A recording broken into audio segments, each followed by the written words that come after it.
Ida-Virumaal Kiviõli linna põhjaservas asuvale vana Tuhamäe 80 hektari suurusele maa-alale avatakse 2013. aastal Kiviõli seiklusturismi keskus. Mägi koosneb põlevkivilitööstusest pärinevatest jäätmetest. Aastatel 1924 kuni 1976 transporditi mäele 6,2 miljonit tonni poolkoksi ja koldetuhka, mis tänaseks on kattunud erineva taimestikuga ning täiendavalt haljastatud. Keskuse arendustööd algasid 2001. aastal ja avada plaanitakse 2013. aasta jaanuaris. Keskus asub Tallinnast ja Helsingist 135 kilomeetri kaugusel, Peterburgist 220 kilomeetri kaugusel ja Riiast 380 kilomeetri kaugusel. Keskusest 220 kilomeetri raadiuses elab üle 7 miljoni elaniku. Eesmärk on luua Tuhamäele aastaringseid ja kvaliteetseid spordi- ja seiklusturismi võimalusi pakkuv keskus. Pea iga kuu toimub mõni rahvusvahelisel tasemel spordi- või meelelahutusüritus. Aitame luua superkogemust, mis muudab päeva põnevaks ja elu rõõmsamaks. Kiviõli seiklusturismi keskuses avatakse terviserada,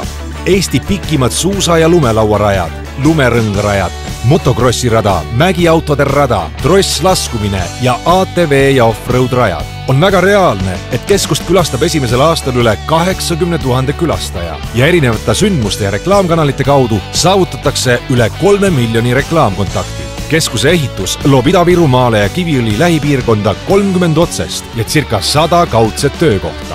Kiviõli seiklusturismi keskus. Vaata lisa tuhamägi.ee. Aitame elust rõõmu tunda.